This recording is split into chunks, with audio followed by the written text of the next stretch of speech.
Hey guys, we're here with Jared Padalecki in our HCF Times Square studio. We are live right now on Facebook. You ready for this? Yes. All right, we have tons of questions. We got a lot of questions for you. All right. All right, so Madison, when you joined Supernatural, did you think it would be as successful as it is today? Hi, Madison. When I joined Supernatural, I really was just hoping to get the pilot picked up. I was very living in the moment. To a degree, I think my nature is to sort of go one step at a time. And so I was just trying to do the best job I could. I had done a few pilots that didn't get picked up. I was pretty sad about it, but I think third time was a charm, and luckily it was Supernatural. I decided to go. All right, this is from Rachel. You guys are famous for your fan photo shoots. What's the most memorable photo request a fan has made? Oh boy. There are several. One time a fan came up and she was from Japan, and it must have been lost in translation a little bit because she just came up and said, "Will you choke me?" I was like, I'm sorry, and I kind of look around and there was a drawing of me choking, and I guess maybe it was a dare or something. I wasn't really able to ask what it meant. I didn't actually choke her, but I pretended to. I think maybe I'm not sure what the context was. This is from Lauren. So many fans quote the show. Is there any dialogue or scene that you could still quote, or is it like cramming for a test where you forget the previous one the next day it's gone? I still, to a degree, remember the Latin exorcism. Which is funny because I took Latin in school to try and do better on my SATs, and I was certain that I would never use it in life. Okay, break into it. Come on. All right. Exorcit zamus te, omnis immunis spiritus, omnis satanic potestas, omnis incursio infernalis adversarii, omnis legio, omnis congregatio, et secta diabolica. I'm not going to finish it. I don't want to exercise them completely. Everybody made fun of me for taking Latin in high school, and I actually use it on a regular basis. That's pretty amazing. Hey. All right, Ayana, if you could bring back any character, who would it be? Ooh. I would bring back my lovely wife, who happens to be sitting with us, Ruby. If I could bring anybody back, I could have my one and only on set with me. So, easy answer. All right, Naomi, what is the best thing about working with Jensen? Oh God, I think Naomi, the best thing about working with Jensen is he makes me feel tall. Just kidding. Thank you. I think the best thing about working with Jensen is I trust him. I've known him for so long. And he and I are more than just kind of co-stars these days. Our wives are friends. Our kids go to the same school, and they're friends. And there's just a bit of comfort and there's an amount of trust I have with him that I'm able to just delve into a scene and not worry about what the other person's doing. I know he shows up. He's a consummate professional.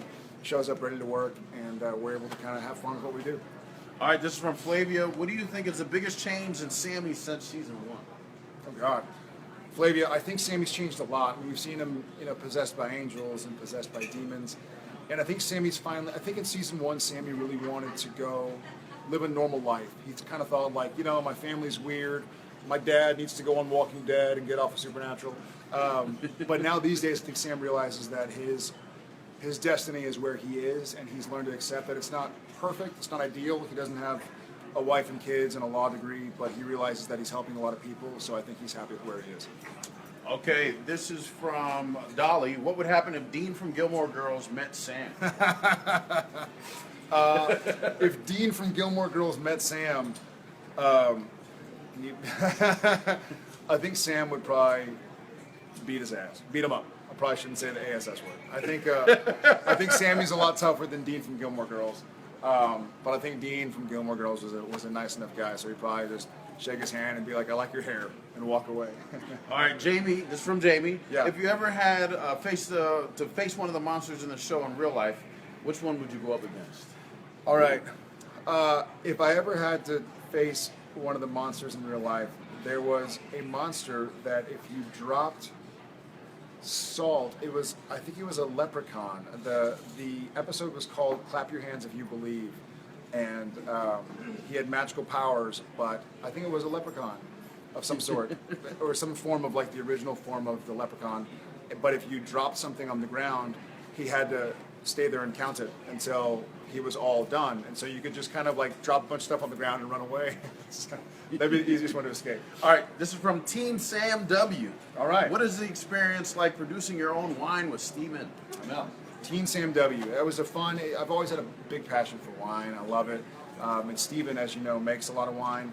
And so he came to me and he was like, "Hey, I'd love to do something. I know you're a wine drinker and a wine fan, and if you want to kind of come up with some taste and think of what kind of wine you would like to be involved in the creation of, then let me know. And I was like, well, I like bubbly, I like Chardonnay, and so we worked with some friends and had some different taste testing and taste styling and figured out what grapes we wanted, what kind of vintage we wanted, and it was neat. It was awesome. All right. Dream come true. This is from Emily. What would your younger self think about all the success with the Always Keep Fighting campaign? Love you, Jared. I love you back. Thank you for your question. I think my younger self would be really happy. I think I grew up in a small town, and I didn't grow up as Mr. Popular by any means. I was sort of shy and scared of being in the public eye, which is why I maybe found my comfort playing other characters or other variations of me, because I didn't really know who I was yet. So I think the younger self would probably be proud of who I am now, that I've been able to be honest with people and be honest about who I am and what goes on behind the scenes. All right, this is from Alexis. She wants to say, Alexis says, thanks for having a Q&A on her birthday. Happy birthday. That's why we're doing it, Alexis. My question is, what did you and Jensen dress up for Halloween this year, or were you too busy? All right, so I'm funny. So I've kind of become, as an adult, I loved Halloween as a kid. I've kind of become like a Halloween Grinch. Just because I wear a costume and makeup every day, so the last thing I want to do on my day off is like wear a costume and makeup. But my wife, ever since we had kids, has convinced me to kind of like, I'm always like, I'll stay at home with the candy and I'll hand it out. She's like, no, the boys want to walk around with you. I need your help. So this year I was a skeleton from Day of the Dead, as was my wife. We were the male-female skeleton versions. Oh, cool. Yeah, and then Jensen was a cowboy. All right, this is from Clara. Favorite song or music of the moment? That is easy. There's a band out called Kaleo, Kaleo, and they're going to be huge. I mean, they're already getting huge, but they're outrageously talented. Good old hard rock, incredible guitar, incredible drums, incredible voice, incredible music. Kaleo. I listen to them every day. I listen to their album every single day. They're Elena, phenomenal. this is from I'm going to Elena. see them Friday in Austin. Yeah, Sorry. this is from Elena. What are your favorite TV shows to watch? Wow. The shows I watch most often are probably shows from my kids, like Paw Patrol, or PJ Masks or something. You know what I'm talking about. There you go. But I think a lot of the shows that I watch end up kind of being involved around business, like The Profit or Shark Tank. Stranger Things was great. I'm kind of a binge watcher, so I'll wait until it's out on Netflix and I'll go and I'll just blast through it. So I think Stranger Things is probably the latest thing that I binge watched. All right, these are the last two. This is Music Gamer 77. What's the cutest thing your kids have done recently? Oh God. My wife sent me a video. She was there, and our 2-year-old wants nothing more than to be like his big brother, which I think is what we play with a lot on Supernatural, with like the brothers and them loving each other and kind of wanting to be like each other and impress each other. And so they were kind of like repeat after me, and I love you, Tom. I love you, Tom. I love you, Shep. And like giving each other hugs, and you know, she sends it to me, and I'm on set. It warmed my heart. So it's a cool thing, and he's got 2 kids as well, so we're talking about it. It's fun when you start having kids. When you have one kid, they run your world, and you're there morning, noon, and night. Then you have another one, so you kind of split. And when they get to the age where they start having secrets, and when they start having hobbies together, it's forget about it. And you look at these things, and you're like, they're playing with each other, and they're like telling secrets at each other, and like laughing at daddy and mommy, and like playing, and it's just the coolest. Like that's how I grew up. So. All right, K113, your funniest moment filming season 12 so far. Funniest moments filming season 12. All right, the funniest moment that I feel like filming season 12 is actually, there have been a lot of kind of comical moments that I've laughed on set, whether it's pranking Misha or Mark Shepard or whatever the situation may be. But I feel like the funniest moments that have happened so far as a show have been episode 11. We're doing it right now.